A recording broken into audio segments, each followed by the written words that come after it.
से स्थित ब्रह्मा जी के प्रिय सावित्री देवी, उनका चरित्र आप मुझसे कहिए, जिसमें उनके व्रत और महात्म्य हो और उनके संबंध में ऐतिहासिक हो, एवं जो स्त्री के पति व्रता को देने वाले सौभाग्य और महान उदय करने वाला हो। तब शंकर भगवान ने कहा, है देवी, है महादेवी, प्रभाव क्षेत्र से स्थित सावित्री के असाधारण चरित्र को मैं तुमसे कहता हूँ। है महेश्वरी, सावित्री स्थल नामक स्थान में राजकन्या सावित्री ने जिस प्रकार से उत्तम व्रत सावित्री व्रत का पालन किया,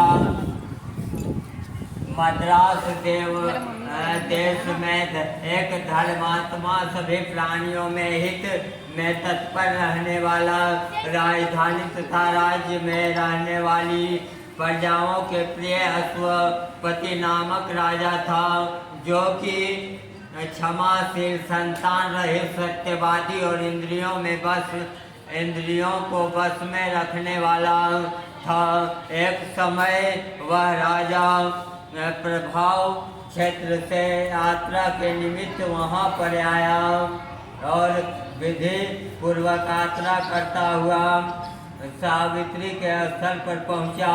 वहाँ पर उस राजा ने अपनी रानी के साथ इस व्रत को किया, जो सावित्री के नाम से विख्यात है, प्रसिद्ध है, सभी प्रकार की कामनाओं को पूर्ण करने वाला है। कमंडलों को धारण करने वाली है। सावित्री देवी दर्शन के बाद पुनः आदिष्ट हो गई और बहुत दिनों के बाद उसी राजा के यहाँ देवी के समान रूप वाली कन्या रूप में उत्पन्न हुई। सावित्री की प्रसन्नता से प्राप्त तथा लक्ष्मी की पूजा करने के बाद हुई। अतः राजा ने ब्राह्मणों की आज्ञा से अपनी उस कन्या का नाम सावित्री रखा। वह राजकन्या सावित्री साक्षात शरीर धारण की हुई लक्ष्मी के समान सुशोभित होती हुई बढ़ने लगी और धीरे धीरे सुकुमार अंगों वाली वह यौवन अवस्था को प्राप्त हुई,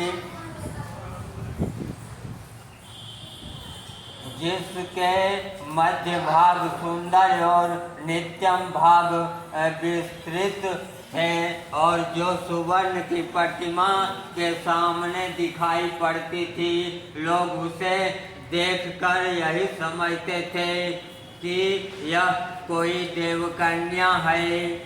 कमल के समान विशाल नेत्र वाली एवं तेज से अग्नि के समान प्रज्वलित होती हुई वह सावित्री महर्षि भृगु द्वारा कहे हुए सावित्री व्रत को करने लगी, जिस आरंभ में सुंदर वर्ण वाली उसे उपवास करके सिर से स्नान की हुई सावित्री देवता की प्रतिमा के पास में जाकर अग्नि के हवन करके ब्राह्मणों से स्वस्ति वाचन करवाया।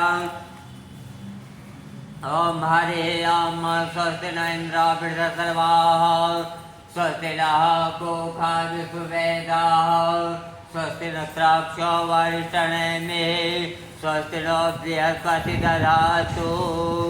और उस ब्राह्मणों ने अभीष्ट पुष्पांजलि ग्रहण करके सखियों से घिरी हुई लक्ष्मी देवी के समान सुंदर रूप से सुशोभित हुई वरारोह राजकन्या के समीप जाकर पिता के चरणों में प्रणाम कर प्रथम पुष्पांजलि को निवेदित कर हाथ जोड़कर राजा के पार्श्व में स्थित हुई। युवा अवस्था को प्राप्त हुई देखकर राजा के उस विषय में मंत्रियों से सलाह लेकर राजकन्या से कहने लगा, हे पुत्री, तुम्हें योग्य वर को